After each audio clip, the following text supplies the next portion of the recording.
I am very proud to say that Sierra Leone listened to our call and is today a shining example of the power of this solution.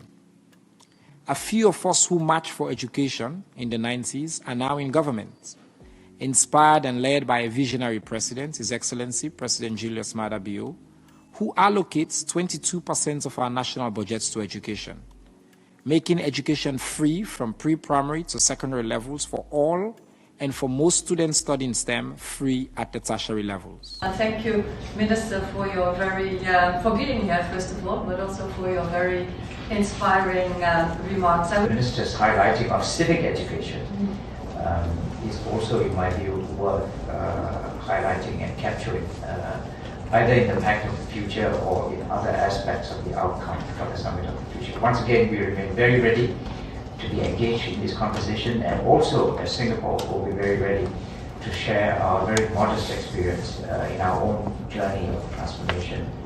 And another point that was very important and was made by the Minister of Sierra Leone by giving an example was the role of education for prevention. We talked about conflict depriving of education, but education is also a means to end conflict and to prevent conflict, so this should be included.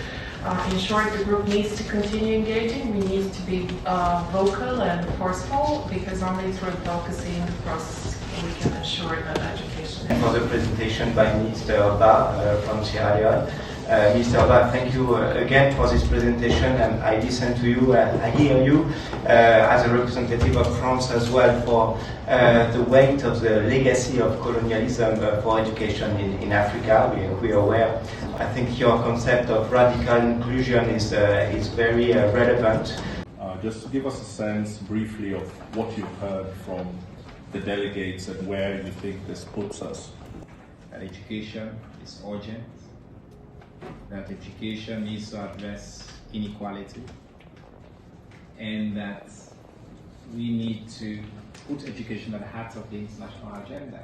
But I think it's important to keep the centrality of inequality that we face in and around the world on this issue, the urgency of it, and the important role that we can all play to make sure that 12 years from now, the young people who come in today to witness this event will not be making the same cases that we all continue to make.